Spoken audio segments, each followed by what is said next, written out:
Hello friends, કેમ છો? મજામાં ને? હવે આપણે આગળ ધોરણ 12 ની અંદર કેટલાક ગ્રામરના ટોપિકની ચર્ચા કરી હતી. We have discussed some of the topics.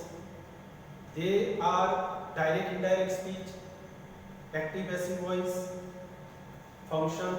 આવા ટોપિક્સની આપણે આગળ ચર્ચા કરી હતી. વર્કબુકમાં થોડી પ્રેક્ટિસ પણ આપણે કરી હતી કે કેવી રીતે બોર્ડની પરીક્ષામાં પૂછાઈ શકે, કેવી રીતે આપણે એક ક્વેશ્ચનના આન્સર લખી શકીએ. એ ટોપિક્સની આપણે અગાઉના લેક્ચરોમાં ચર્ચા કરી હતી. Today we discuss another important topic of grammar, that is synthesis. 11મા ધોરણમાં પણ આ સિન્થેસિસ ટોપિકની આપણે ચર્ચા કરી છે. We already know about the synthesis. We have already gone through the topic. પણ 12મા ધોરણમાં પણ આ ટોપિક પૂછાય છે, તો આજે આપણે એની ડિટેલમાં ચર્ચા કરીશું. સૌથી પહેલા સિન્થેસિસ એ કોને કહેવાય, કેવી રીતે સિન્થેસિસ કરી શકાય તેની આપણે ચર્ચા કરીએ અને કેટલાક કન્જક્શન્સ પણ આપેલા છે તેની પણ આપણે ડિસ્કસ કરીએ. તો ટોપિક સિન્થેસિસ. સિન્થેસિસનું ગુજરાતી થાય જોડવું, કનેક્ટ થવું. સિન્થેસિસ એટલે સપોઝ તમને 3 અથવા 4 વાક્યો જુદા જુદા આપ્યા હશે. એ 3 અથવા 4 વાક્યોને જુદા જુદા વાક્યોને જોડી અને એક વાક્ય બનાવવું, તેને આપણે સિન્થેસિસ કહી શકીએ. Synthesis means to connect the sentences and make one meaningful sentence. That is called synthesis. ઉદાહરણ તરીકે અહીંયા લખ્યું છે સુરત is a city. એક વાક્ય. Another, it is a big city. Third sentence, it is in Gujarat. And fourth sentence, it has a large population. मतलब આપણને અહીંયા 4 અલગ અલગ વાક્યો આપેલા છે કે સુરત એક શહેર છે, તે એક મોટું શહેર છે, તે ગુજરાતમાં છે અને તેમાં મોટી લાર્જ પોપ્યુલેશન છે. હવે આ ક્વેશ્ચન છે, that is the question given in the exam. What you have to do is you have to connect all the sentences and make one meaningful sentence. मतलब આપણે આ 4 વાક્યોને જોડી અને એક વાક્ય બનાવવાનું છે. આપણે જાણીએ છીએ કે સપોઝ અલગ અલગ વાક્યોને જોડવા હોય તો કંજક્શનનો યુઝ કરી શકાય, સંયોજકોનો ઉપયોગ કરી શકાય, અથવા સંયોજકની મદદ વગર પણ આપણે વાક્યોને જોડી શકીએ. તો સપોઝ આપણે પહેલું અને બીજું વાક્ય છે એને વિથઆઉટ કંજક્શન પણ કનેક્ટ કરી શકાય. Surat is a city, it is a big city. તો આ જે બિગ વર્ડ છે એને આપણે આગળના વાક્યના સિટી પહેલા કનેક્ટ કરી શકીએ. Big is an adjective. આ એડજેક્ટિવને આગળના નાઉન ની આગળ આપણે કનેક્ટ કરીએ તો વાક્ય બનશે Surat is a big city. તો આ એક વાક્ય બની ગયું, Surat is a big city. પછી આ ચોથા વાક્યને આપણે લઈએ કે it has a large population. તો it has a large population ને આપણે વિથ લાર્જ પોપ્યુલેશન બનાવી અને એની સાથે કનેક્ટ કરી શકીએ. તો વાક્ય બન્યું Surat is a big city with large population in Gujarat. ગુજરાતમાં આ ઇન ગુજરાતને આપણે આની સાથે કનેક્ટ કરી અને લખી શકીએ. તો આ 4 અલગ અલગ વાક્યોને સંયોજકની મદદ વગર પણ લખી શકીએ. તો જવાબ થશે Surat is a big city with large population in Gujarat. મતલબ સુરત ગુજરાતમાં વધારે વસ્તીવાળું એક મોટું શહેર છે, સૌથી વધારે વસ્તીવાળું એક મોટું શહેર છે. તો આવી રીતે ક્વેશ્ચન આપ્યો હશે, આપણે મિત્રો આવી રીતે 4 વાક્યોને જોડી અને એક અર્થપૂર્ણ વાક્ય બનાવી શકીએ. આમાં ક્યાં ક્યાં આન્સરમાં થોડું વેરિએશન પણ આવી શકે. સપોઝ કોઈ એવું લખે કે Surat is a big city with large and it has a large population in Gujarat, તો પણ એ જવાબ સાચો.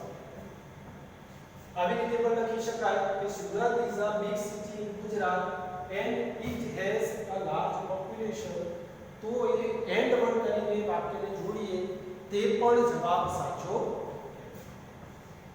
તો આની આપણે આવી રીતે વિશ્લેષણ કરી શકીએ કે what is called synthesis.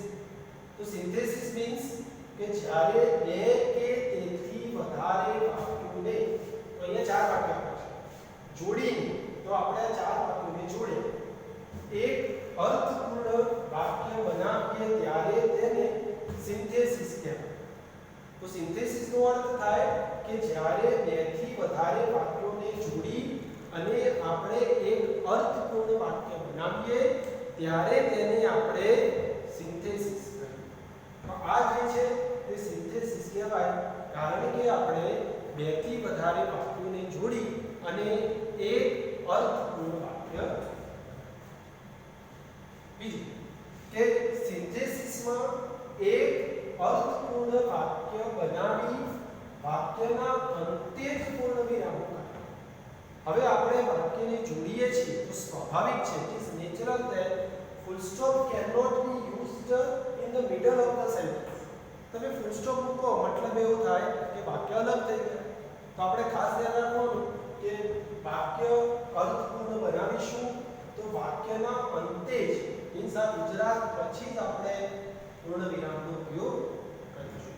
ભૂલથી પણ બાય મિસ્ટેક ફૂલ સ્ટોપ પછી ક્યાં મુકાઈ જવું જોઈએ નહીં, નહીતર તેને સિન્થેસિસ કહી શકાય નહીં. Your whole answer is wrong.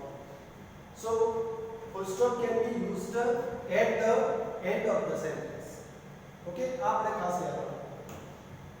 ત્રીજું છે સંયોજકનો ઉપયોગ કરીને અથવા સંયોજક વગર અન્ય પદ્ધતિનો ઉપયોગ કરીને વાક્યને જોડી શકાય. આપણે સંયોજકનો ઉપયોગ પણ કરી શકીએ અથવા સંયોજકની મદદ વગર પણ અન્ય પદ્ધતિનો ઉપયોગ કરી અને વાક્યને જોડી શકીએ. અહીંયા આપણે અન્ય પદ્ધતિનો એટલે કે એડજેક્ટિવને આગળ એડ કરીને અથવા with વડે વાક્યને જોડી, અહીંયા in વડે વાક્યને કનેક્ટ કરી અને વાક્યને આપણે જોડી શકીએ. એટલે સિન્થેસિસમાં આપણે યા તો કન્જક્શનનો યુઝ કરી શકીએ, it depends on the sentence, અથવા સંયોજકની મદદ વગર પણ વાક્યોને જોડી અને એક વાક્ય આપણે બનાવી શકીએ. તો આપણે અત્યારે એટલો ખ્યાલ મેળવ્યો કે what is called synthesis, how can we connect the sentences, which points that we have to remember. આટલું આપણે જોયું. પરીક્ષામાં કેવી રીતે પૂછાશે, આપણે એનો જવાબ કેવી રીતે લખવો. પરંતુ સિન્થેસિસમાં જો કન્જક્શન્સ આપણને ખબર હશે તો જ આપણે વાક્યને જોડી શકીશું. Which conjunctions can be used in synthesis that we have to remember.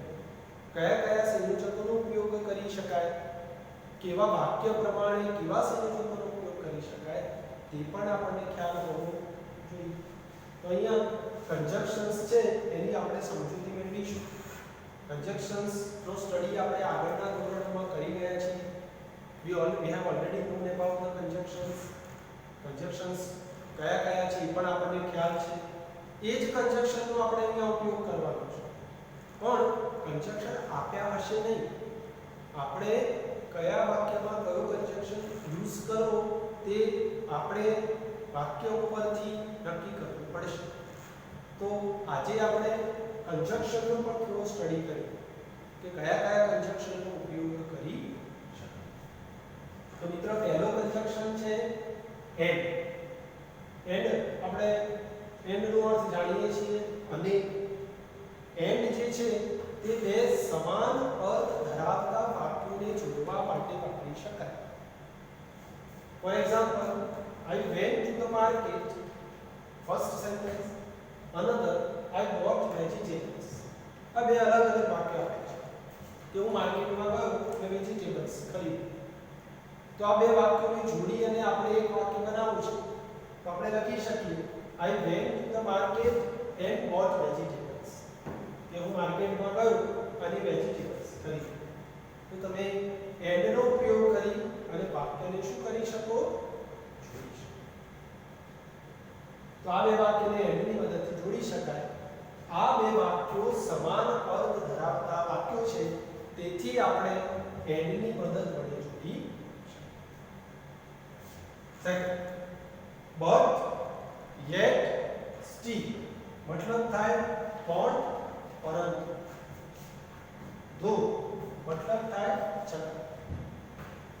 હવે સપોઝ બે વાક્યો વચ્ચે વિરોધી અર્થ હોય અને વિરોધી અર્થ ધરાવતા વાક્યોને આપણે જોડવા છે, તો આપણે આ ચારમાંથી કોઈ પણ એક કંજક્શનનો યુઝ કરી શકીએ. એક વાક્ય જો બીજા વાક્ય કરતા વિરોધી અર્થ ધરાવતું હોય તો આપણે but yet still અથવા though યુઝ કરી અને વાક્યને જોડી શકીએ. ઉદાહરણ તરીકે અહીંયા એક્ઝામ્પલ આપ્યું છે, Kavin worked hard, he failed in the exam. मतलब કવિને સખત મહેનત કરી તે પરીક્ષામાં નાપાસ થયો. આ બે વિરોધી વાક્યો છે કે કવિને ગુજરાતીમાં આપણે જોડવું હોય તો કહી શકીએ કે કવિને સખત મહેનત કરી પણ તે પરીક્ષામાં નાપાસ થયો, પરંતુ પરીક્ષામાં નાપાસ થયો, છતાં પરીક્ષામાં નાપાસ થયો. તો પણ, પરંતુ અથવા છતાં તેને આપણે but yet still though આવું કહી શકીએ. જો આપણે but નો યુઝ કરવો હોય તો બે વાક્યોની વચ્ચે આપણે શું લખી શકીએ? but. તો જવાબ થશે Kavin worked hard but he failed in the exam. તો આ બે વાક્યોને આપણે but ની મદદ વડે જોડી શકીએ. We can also use yet and still in place of but. but ની જગ્યાએ yet still નો યુઝ કરી શકાય. If we want to use though, તો તેને આપણે વાક્યની શરૂઆતમાં લખી અને પણ જોડી શકીએ. આપણે લખી શકીએ કે though Kavin worked hard, he failed in the exam. તેમ લખી અને પણ આપણે વાક્યને જોડી શકીએ. તો and નો ઉપયોગ શીખ્યા, but yet અને still નો ઉપયોગ શીખ્યા, જેનો મતલબ થાય પણ, પરંતુ કે છતાં. Now third conjunction is so therefore. so કે therefore નો અર્થ શું થશે મિત્રો? તેથી અથવા માટે.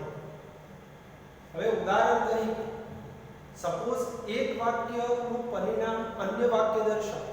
કોઈ તમે ક્રિયા કરો અને ક્રિયાનું પરિણામ દર્શાવતું વાક્ય આપ્યું હોય તો ત્યાં તમે so અથવા therefore ની મદદ વડે જોડી શકો. તેથી કે માટે. ઉદાહરણ તરીકે આપણે એમ કહી શકીએ કે આપણે ઓનલાઈન ક્લાસ શરૂ કર્યા. કેમ શરૂ કર્યા? તો પરિણામ શું? તેથી આપણે સારી રીતે આગળનો અભ્યાસ કરી શકીએ. તો પરિણામ દર્શાવતા વાક્યો માટે જોડવા માટે so અથવા therefore નો યુઝ કરી શકીએ. અહીંયા એક ઉદાહરણ આપ્યું છે, Kavya was ill, she could not attend the lecture. કાવ્યા બીમાર હતી, તે લેક્ચર એટેન્ડ કરી શકી નહીં. આપણે કહી શકીએ કે કાવ્યા બીમાર હતી, તેથી તે લેક્ચર એટેન્ડ કરી શકી. શું પરિણામ આવ્યું? કે તેથી તે લેક્ચર એટેન્ડ કરી શકી નહીં. તો આપણે so અથવા therefore ની મદદ વડે જોડી શકીએ. તો આ બે વાક્યોને જોડવા છે તો કેવી રીતે લખીશું? કાવ્યા was ill, so she could not attend the lecture. તેથી તે લેક્ચર એટેન્ડ કરી શકી. so ની જગ્યાએ આપણે therefore નો ઉપયોગ પણ કરી શકીએ. તો મિત્રો અહીંયા આપણે ત્રણેય કંજક્શનનો ઉપયોગ શીખ્યા છીએ. આપણે વાક્ય પ્રમાણે સંયોજકનો ઉપયોગ કરી અને પણ વાક્યોને જોડી શકીએ. Now let's see another conjunctions. બીજા કયા કંજક્શન્સ છે કે આની અંદર યુઝ કરી શકાય તે પણ આપણે જોઈએ.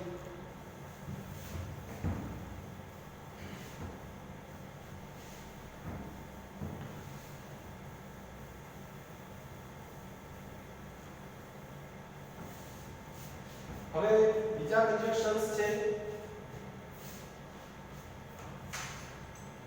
ચોથો કંજક્શન છે because નો અર્થ થશે કારણ કે. because ના સમાનાર્થી છે as અને since. એનો અર્થ પણ થાય કારણ કે. હવે માનો કે એક વાક્યનું કારણ અન્ય વાક્ય દર્શાવે તો તમે because since અથવા as નો ઉપયોગ કરી શકો. આપણે લખી શકીએ કે કારણ દર્શક વાક્યોને જોડવા માટે.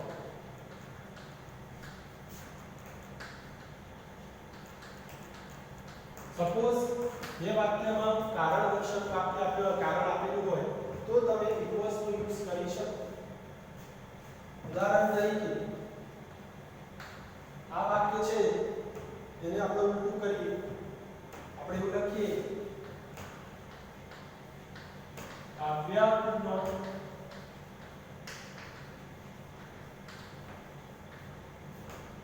attend the lecture. She was free. Kavya lecture attend કરી શકી નહીં, તે બીમાર હતી. તો લેક્ચર અટેન્ડ કરી શકી નહીં એનું કારણ શું છે? કારણ દર્શાવવાનું વાક્ય છે કે કારણ કે તે બીમાર હતી. તો આપણે because નો યુઝ કરી અને વાક્યને જોડી શકીએ. અહીંયા આપણે લખીશું કાવ્યા could not attend the lecture as અથવા because she was ill. because નો યુઝ કરી અને આપણે વાક્યને જોડી શકીએ. because ના પ્લેસ પર since અને as નો પણ યુઝ કરી શકીએ, પણ તે સામાન્ય રીતે વાક્યની શરૂઆતમાં લખાય છે. તો આપણે લખી શકીએ કે since Kavya was ill, she could not attend the lecture. અથવા as Kavya was ill, she could not attend the lecture. આપણે ત્રણમાંથી કોઈ પણ એક કંજક્શનનો ઉપયોગ કરી શકીએ. આપણે ખાસ એટલું યાદ રાખવાનું છે કે કારણ દર્શાવે છે બાકી આ ત્રણમાંથી એક કંજક્શન યુઝ કરી. પાંચમું conjunction or otherwise, either or, neither or, or otherwise, either or અથવા neither or. આ બધા સંયોજનો વિકલ્પ આપ્યા હોય, વિકલ્પોમાંથી પસંદગી કરવા માટે યુઝ કરી શકાય. બે વિકલ્પ આપ્યા હોય તો બેમાંથી પસંદગી કરવા અથવા ન કરવામાંથી વાક્યના અર્થ પ્રમાણે સંયોજન યુઝ કરી શકાય. ઓરનો અર્થ થાય અથવા, અધરવાઇઝ નો અર્થ થાય સામાન્ય રીતે નહીંતર, આઈધર ઓર એટલે બેમાંથી એક, નાઈધર નોર એટલે બેમાંથી એક પણ નહીં. આઈધર ઓર, નાઈધર નોર, ઓર અથવા અધરવાઇઝ એ વાક્યના અર્થ પ્રમાણે આપણે એને યુઝ કરી શકીએ. પણ જો વિકલ્પો આપ્યા હોય તો વિકલ્પોમાંથી પસંદગી કરવા માટે આ સંયોજકોનો યુઝ કરી શકીએ. ઉદાહરણ તરીકે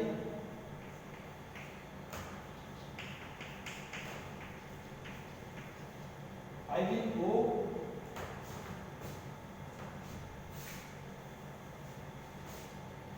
will go by bus.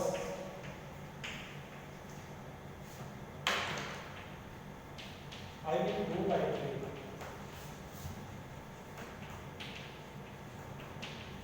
I will go by bus. I will go by train. હું બસ દ્વારા જઈશ અથવા ટ્રેન દ્વારા જઈશ. તો બેમાંથી એક જ હોય. બે વિકલ્પમાંથી એક વિકલ્પ દ્વારા જઈ શકાય. તો આપણે અહીંયા ઓર નો યુઝ કરી શકીએ, આઈધર ઓર નો યુઝ કરી શકીએ. બેમાંથી એક તો અથવા બેમાંથી એક તો તમે આ બેને જોડી શકો કે I will go either by bus or by train. બે વિકલ્પોમાંથી એકની પસંદગી કરવી હોય તો ઓર અથવા આઈધર ઓર નો યુઝ કરી શકાય. તમે ખાલી ઓર નો યુઝ પણ કરી શકો, આઈધર ઓર નો યુઝ પણ કરી શકો. મિત્રો, વાક્યના અર્થ પ્રમાણે આપણે કંજક્શન નો ઉપયોગ કરી અને જોડી. Sixth conjunction that. that નો અર્થ થાય કે. that જે છે તે સામાન્ય રીતે told, replied, suggested, direct indirect speech માં સામાન્ય રીતે that સંયોજકનો ઉપયોગ થાય છે. તો told પછી replied પછી I believe that, I think that, આવા બધા શબ્દો પછી that નો યુઝ કરી શકાય.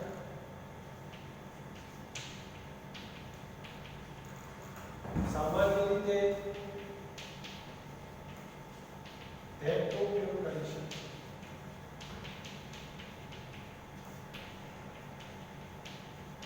told, implied, believe, think વગેરે જેવા શબ્દો પછી ડાયરેક્ટ ઇનડાયરેક્ટ સ્પીચમાં પણ આપણે એનો યુઝ કરી શકીએ. માનો કે આવું ઉદાહરણ છે.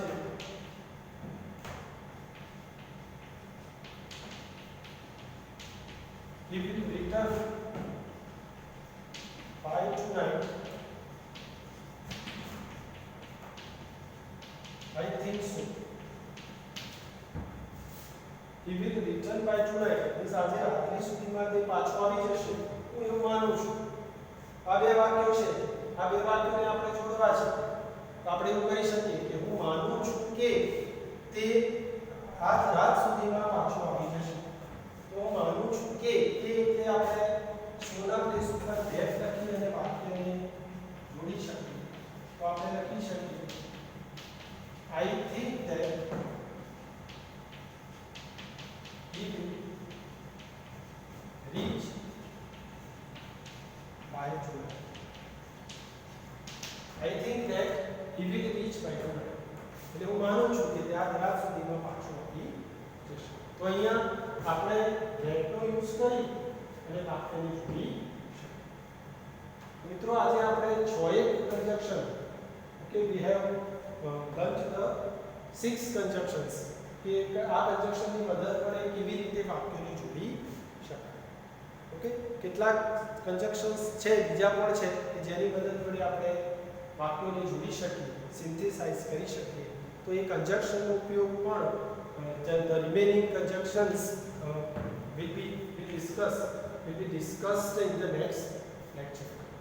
નેક્સ્ટ લેક્ચરમાં આપણે બાકીના સંયોજકનો ઉપયોગ પણ કરીશું અને ત્યારબાદ થોડા પેરેગ્રાફો પ્રેક્ટિસ કરીશું જેથી આપણે કેવી રીતે જોડી શકાય તે આપણે જાણી શકીએ. Okay, now we will discuss another conjunctions in the next lecture. Okay, thank you, bye.